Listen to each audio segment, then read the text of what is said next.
Well, switching gears now to New York's anime convention. Anime NYC has kicked off. Thousands have gathered for the event, illustrating how the once underground art form has gone mainstream. CGTN's Karina Huber is there. Karina, love the wig. I can tell already what the atmosphere is like there. Yeah, it's hard not to get into character here. I mean, it's pretty contagious. This is a very high energy event. There's roughly 30,000 people coming here to New York from 10 countries, 40 states across the United States. This is really about the fans. You'll see people dressed up in all kinds of different costumes, their favorite anime character. They're here to socialize with their friends, really geek out on the latest content that they can find here. There's a ton of publishers behind me that are showing their latest content. So it's really about having fun over a 3-day period. Now, last year there were about 20,000 attendees. This year, 30,000, so a 10,000 person jump. Just kind of speaks to the growing appeal of anime. The industry is growing quite large. In 2016, it raked in $17.7 billion. That's in part because of Your Name, which is the highest grossing anime feature of all time, but also because of the growing export market. We're seeing demand for this kind of content is growing predominantly in the United States, but China as well.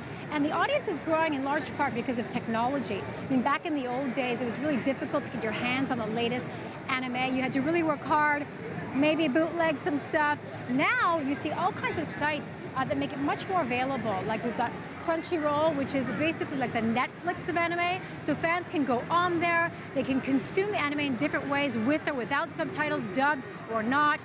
So that's why we're seeing some real growth in the industry. Francis? And Karina, who's largely consuming anime today? Well, it's changed quite a bit. I mean, in the old days, it used to be, you know, male geeks consuming this content.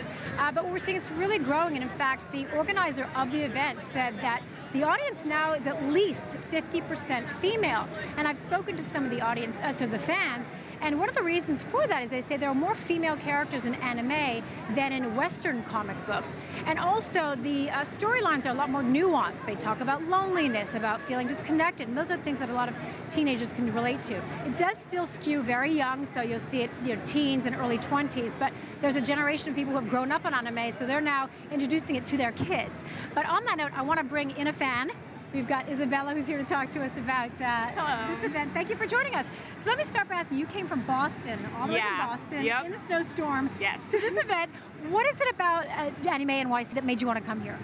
Well, like New York City is ginormous and it's like a fun city to go to anyway, and I thought that like having so much, like such a big city along with a convention could be like a lot of fun. There's a lot of good photo shoot locations in New York that we don't have in Boston, and that was another big reason why we wanted to come. And tell me about your character. Who are you?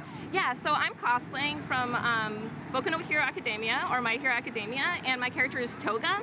It's one of the villains. Okay, and this is one of the most popular anime series, correct? Yes, yeah, currently like a lot of people. I've been seeing so many cosplays from My Hero this con. And what is it about anime that you find appealing? Well, I think there's a lot of things. There's a lot of interesting, like it's just very creative, I feel. There's so much colors, and there's like the art styles are beautiful, and it's just such a diverse like way to like tell stories. There's so many different types of stories you can get, from like girls hanging out at school, or like you go to like really intense battle animes. So it's so diverse, and it's like it's just so much fun. There's so much there to like explore. And how did you first discover it? It was me and my sister. We found like a book once, like the manga. It was in the public library, and we thought the art was like the most beautiful thing ever. It was just gorgeous, detailed. It was like sparkly. So like little like third grade me was like, this is gorgeous, this is awesome. So we read that book, and we just kept finding more, a lot from a public library. Back then there was like nobody else was really into it, especially like no girls were into it. It was just me and my sister.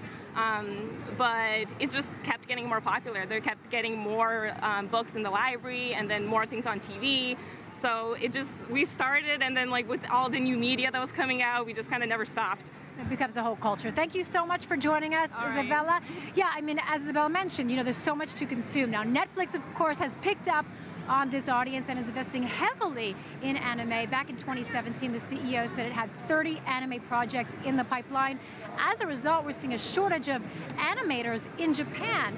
Basically, they're booked solid until 2020. So at this point, it seems that demand is outpacing supply, which of course is only good for the industry. Francis? Karina, I feel a little uncool without a wig and costume, but I'll live vicariously through you. Karina Huber live for us at the anime convention in New York City.